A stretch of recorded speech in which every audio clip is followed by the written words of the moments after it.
quick story. I was talking in my miracle videos yesterday. I also gave you guys examples of the ways that spirit started to show me or highlight for me my psychic gifts back like when they first started opening up more. And I had said the story about leaving for a trip, and clairaudiently I heard that the fridge door was open, and sure enough 3 days later I got home and the fridge door was ajar. And then the other one about hearing like that I should pack a change of clothes for my daughter, and I didn't because I didn't want to overpack the diaper bag. And then sure enough, she ended up accidentally peeing on it. By the way, I realized later on that story didn't make sense. She was a toddler and taught potty training, and she was wearing one of those jumpers, or can't think of what it's called. But anyway, it was a full body thing. And I had to pull it all the way down to her ankles to put her on the toilet. And then, like I said in the video, the pee shot straight out instead of going down. So that's how it got on her clothes. Like, her clothes weren't on her. They were around her ankles and it shot out. So anyway, but no, here's my story. So this one just came to me. This was better because I had already realized enough. I was more in tune with my psychic gifts. And so I was paying more attention to them. And this was actually several years later. I can't remember when, but I used to work at the Panthers arena, and I was working. Actually, I think I only worked in the, oh my gosh, why can't I think of the name? Commissary for a year or two, because then the pandemic happened. And it was during that time frame. So that was 2018, 2019, something like that. And I was getting a cup of coffee, and I was going to bring it around to my desk. And he only had styrofoam cups in there. And I've heard very clearly in my head when I was pouring the cup, or somewhere in that process, I've heard very clearly in my head that it was going to spill. I don't remember the exact words, but that it was going to spill. So I was like, what? No. Yeah, I'm not going to spill it. I think I even said that to spirit, probably in my head, not out loud. But I think I was like, I'm not going to spill it.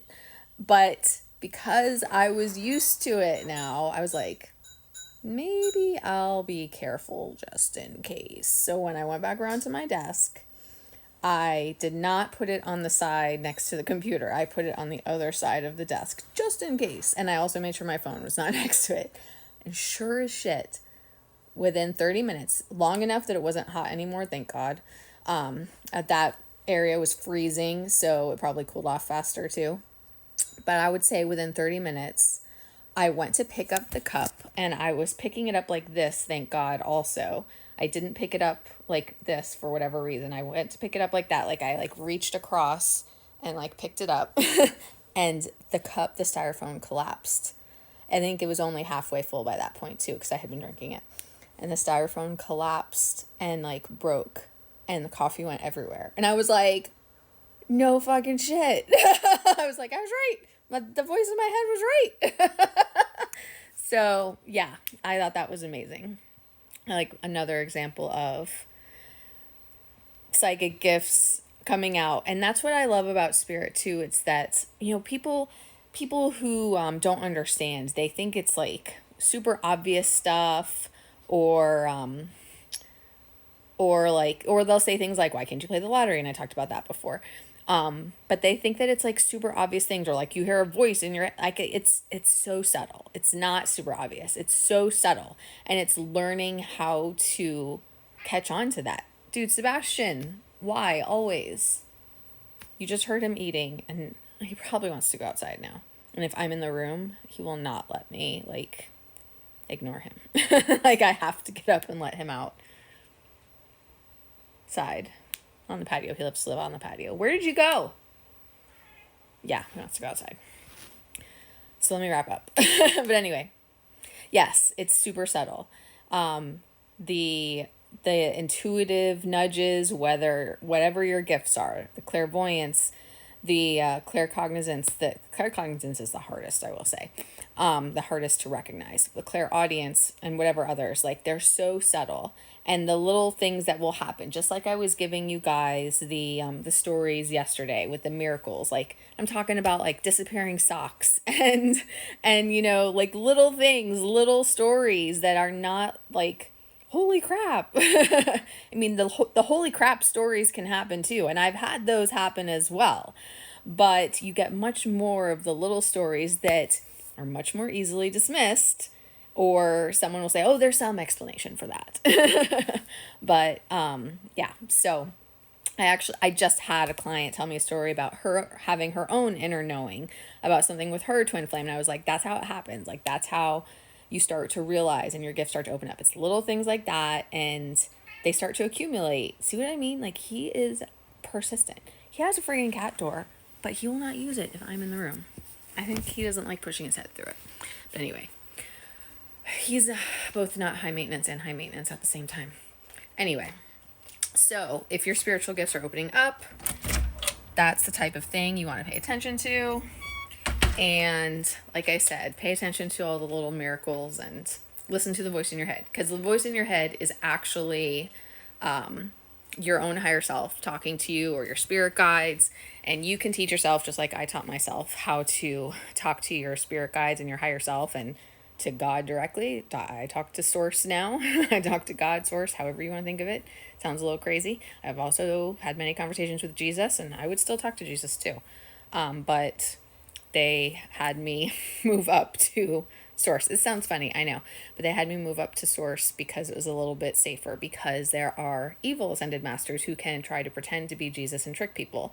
And my soul group was dealing with a lot of warfare issues for a year and a half, and Spirit just wanted me to take precautions.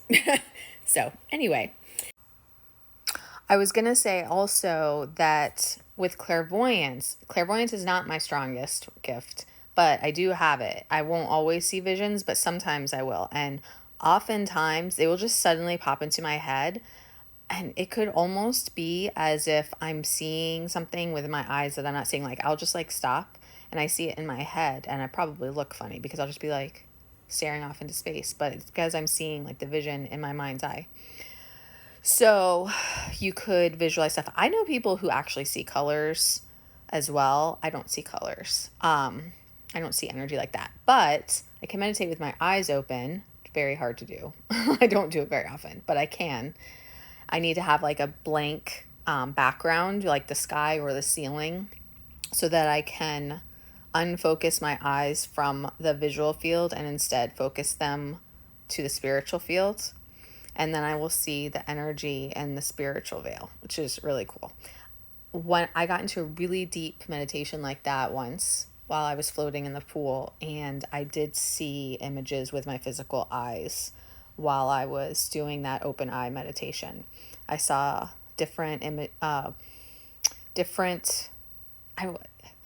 I'm trying to not use the same words, but I don't know what else, images, but like recognizable images. That I then had to interpret. This is why I taught myself how to use a pendulum, because as I said in my previous, I'm very evidence-based. And even though I enjoy meditating, there's so much symbolism, and I like direct answers. So in teaching myself how to use a pendulum, which I'm very strict about, like I sit a certain way and hold my arms a certain way so that I cannot influence it at all. And if I notice that I move or I influence it at all, I will start over. So I'm very strict about that. And if you teach yourself how, this is why I'm talking about this, to give you guys advice for training yourself. But with the pendulum, then I can use the chart and have spirit literally spell out direct answers. That's why I said, when I said I have had conversations with Jesus, that's how. From, using the pendulum and literally spelling out paragraphs. So anyway, so I need to wrap up because I'm running out of time. So I started with angel tarot cards to teach myself, and then expanded with like teaching myself the pendulum. I started paying attention to the little voice in my head and all of those, intuitive nudges, and you get used to it. The very subtle messages and signs. You also get used to interpreting signs. Like, I can't even tell you how much animals give me signs now, both in dreams and in real life. And also practice protecting your communications. So I hope that helps you guys.